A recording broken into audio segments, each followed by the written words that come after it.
Welcome back to the Pig Trail. It is time for our basketball recruiting report with our basketball insider, Kevin McPherson, as always. He joins us over the phone right now. And Kevin, let's start things out with Crede Williamson, a 2022 guy. He is the son of former Razorback Crede Williamson, and the Hogs have reached out to him. You know, and that's a big deal. This is a deep in-state 2022 class. We know about, we've talked a lot about the 5 players that already have Arkansas offers, but Crede Williamson's the 6th player, at least the 6th in-state player now from that class that Arkansas coaches have reached out to. June 15th at midnight was the first time that coaches could reach out to prospects from that class directly, could make direct contact and start recruiting them. And so Crede Williamson's, like I said, now in line as a guy that Arkansas is going to recruit. He told me that assistant coach Corey Williams told him that Arkansas now is going to be recruiting him. You know, it makes a lot of sense when you think about what Big Nasty Crede Williamson did, the Russellville native at Arkansas. You know, led Arkansas to a national championship, 2-time consensus All-American, 2-time SEC Player of the Year.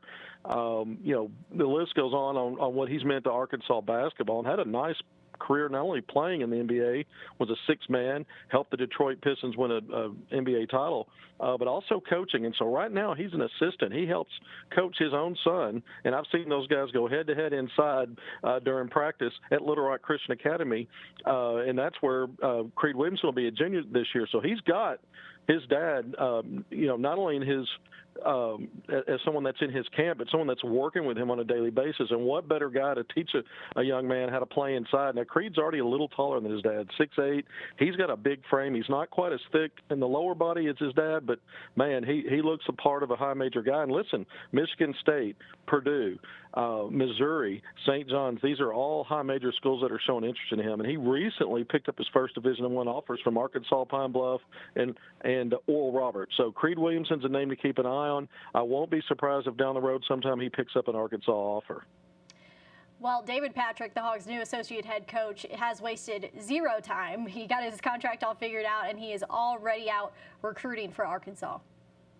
You know, Arkansas really, you know, opened the checkbook up. $400,000 a year is the reported amount, and if he stays 2 seasons, he'll get a $200,000 bonus. So he stands to make $1 million at Arkansas if he's here for 2 seasons.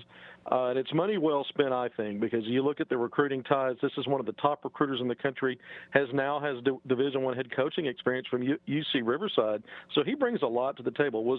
He was a scout for the Houston Rockets, but what I like about it is he's hit the ground running. He's already made his first offer to fellow Melbourne, Australia native David Okwara. I've seen him listed anywhere from 6'9" to 6'11", but a versatile, athletic big man that checks a lot of boxes. And if you go back to another Melbourne, Australia native, that was Ben Simmons, who Patrick got to play at LSU for a season before he was the #1 overall pick in the 2016 NBA draft, and now he's one of the top players in the league. So here's a guy with extensive recruiting ties, not only as an assistant coach at LSU, later at TCU before taking over at UC Riverside as head coach, but also on the international scene and his ties to Australia.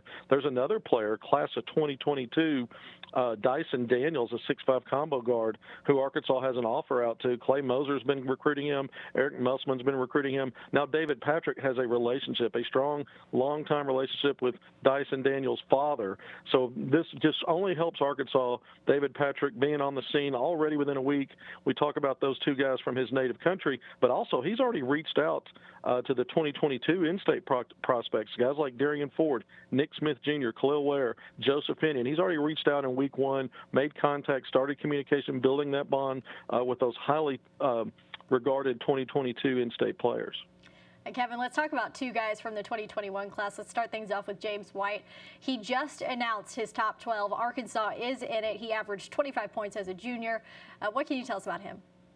Well, he's a guy that really kind of come on the scene late, and you see that. You see guys that are, you know, they're considered to be sleepers, late bloomers, however you want to frame it. But now he's got a lot of high major offers. Arkansas is one of those. Arkansas really got involved with him in the last few weeks. Have had several virtual tours, made an offer to him, and now today's his birthday. He drops that final 12 list. Arkansas's on it. So keep an eye on this 6'5" guard out of Conyers, Georgia. Like you said, he's putting up some good numbers, but a guy that a lot of high major programs are after now. Well, Taryn Williams is another guy that Arkansas is looking at out of Mariana, 6'4" wing. He does have a virtual tour coming up with Arkansas, but I see he's still talking with other programs as well. He is. You know, he's got offers from Auburn, TCU, Oklahoma State, but out of Mariana Lee, he's pushing 6'5". He's a downhill guy, a slasher, can be an elite defender, continues to improve on his perimeter skill, not only ball handling, but setting up his mid-range and three-point shooting. So he's improved in those areas, but a guy, like I said, that finishes above the rim and gets downhill. And you need guys like that, athletic, long. But Arkansas has shown interest in the previous coaching staff, and now Eric Musselman is taking a look. He's been in direct contact recently with Taryn Williams. Next thing they're going to do, they're going to set up a virtual tour, but keep an eye on him from that 2021 in-state class. All right, Kevin McPherson, thank you so much for your time as always. That's going to do it, though, for our recruiting report. We've got more on the Pick Trail after the break.